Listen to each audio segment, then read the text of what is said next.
Seja muito bem-vindo ao nosso segundo episódio da nossa leitura em Apocalipse. E hoje eu quero ler com você do capítulo 1, do verso 4 até o verso de número 8.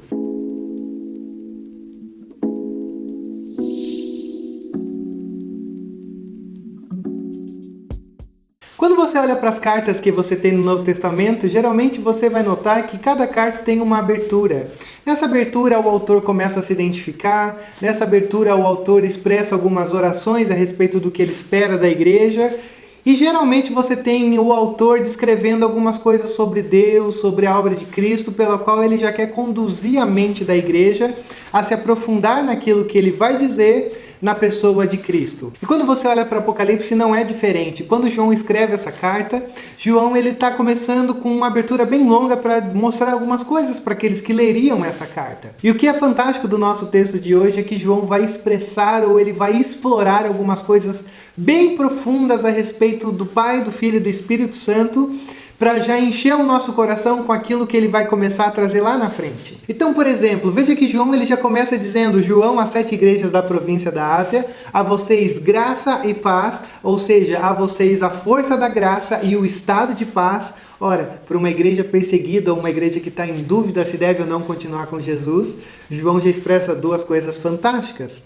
Não se apegue a não ser a força da graça e não se encha com algo que seja além do estado de espírito que o próprio Deus pode nos dar. E ele diz, essa graça e essa paz vem da parte daquele que é, que era e que há de vir. Uma das coisas que a gente vai sempre frisar ao longo desses vídeos é que quando você olha para o Apocalipse, o número 7 ele é enfatizado nesse livro. E o número 7 aqui ele tem uma ideia de totalidade, uma ideia de plenitude, uma ideia de todo. E o que isso significa? Porque às vezes a gente fala que 7 é o número da perfeição, coisa e tal, mas a gente não sabe muito bem como classifica isso ou por que disso. Pense no seguinte, o mundo bíblico ele parte de um pressuposto figurado de que o mundo tem 4 lados. E aí você pensa em 4 lados, norte, sul, leste e oeste, e ao mesmo tempo pensa na Trindade, o Pai, o Filho e o Espírito Santo. 4 lados com a Trindade dá 7, ou seja, é como se o Pai, o Filho e o Espírito Santo operasse em todas as áreas, esferas e lados do mundo. Por isso que 7 é considerado esse número perfeito ou o número da plenitude, porque é o Pai, o Filho e o Espírito Santo operando na totalidade do universo.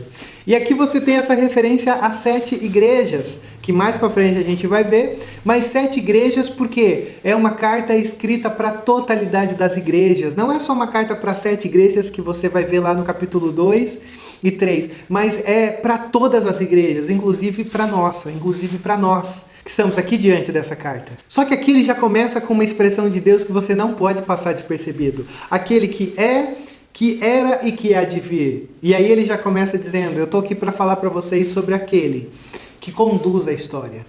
Eu estou aqui para falar para vocês sobre o eterno que preside a história. Eu estou aqui para falar para vocês sobre o eterno que caminha sobre a história. Então essa parte é onde ele expressa Deus, aquele que caminha, que conduz a história. Mas logo em seguida ele diz, dos 7 espíritos que estão diante do seu trono. E aí você fala, espíritos, 7 espíritos? Sim.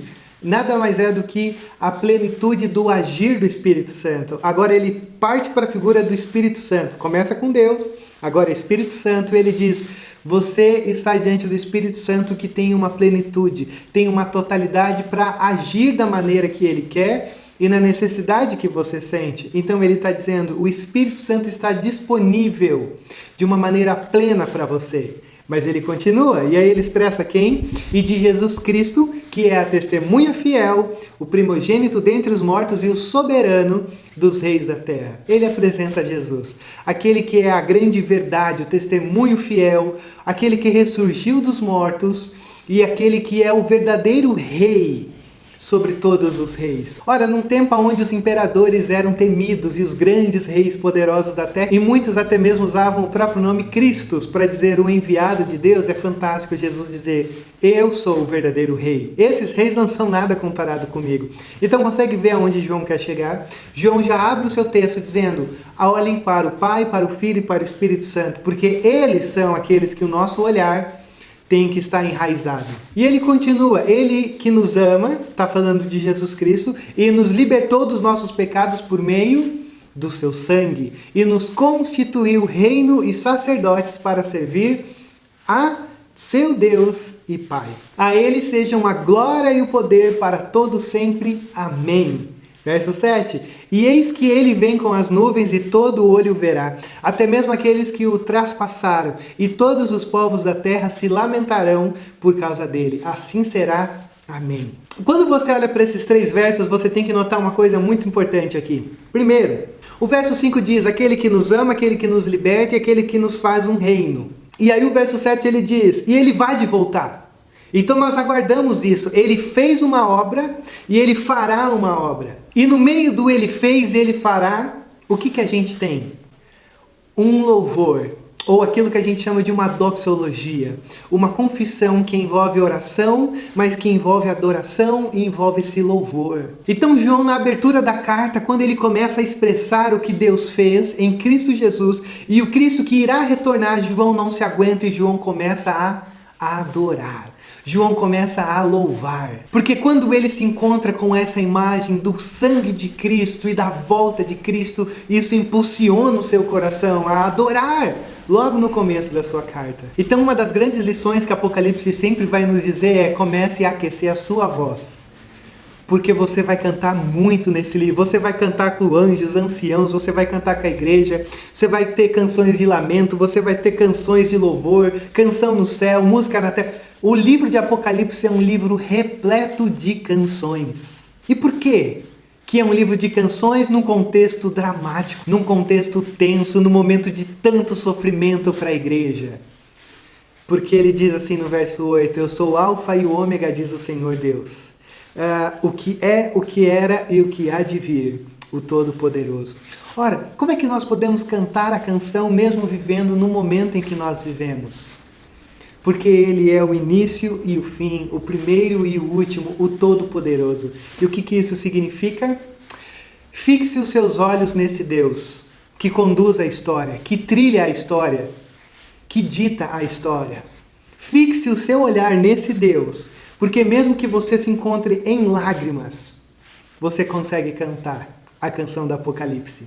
Você consegue cantar, a Ele seja a glória e o poder, porque mesmo que a gente sofra, mesmo que haja tanta tensão, os meus olhos estão fixados no Pai, no Filho e no Espírito Santo que conduzem a história. Por isso esses versos, na verdade, são um convite para mim e para você que está assustado.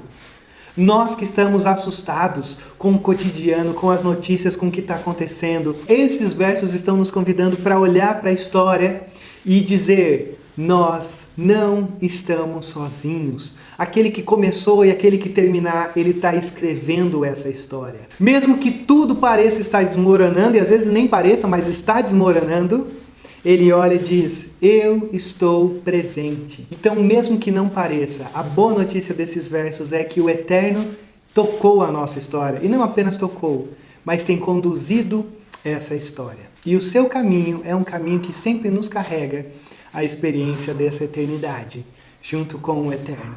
Por isso ele invadiu a história, e como ele diz no verso 6, agora nós somos parte do seu reino e sacerdotes para andar com esse Senhor da grande história.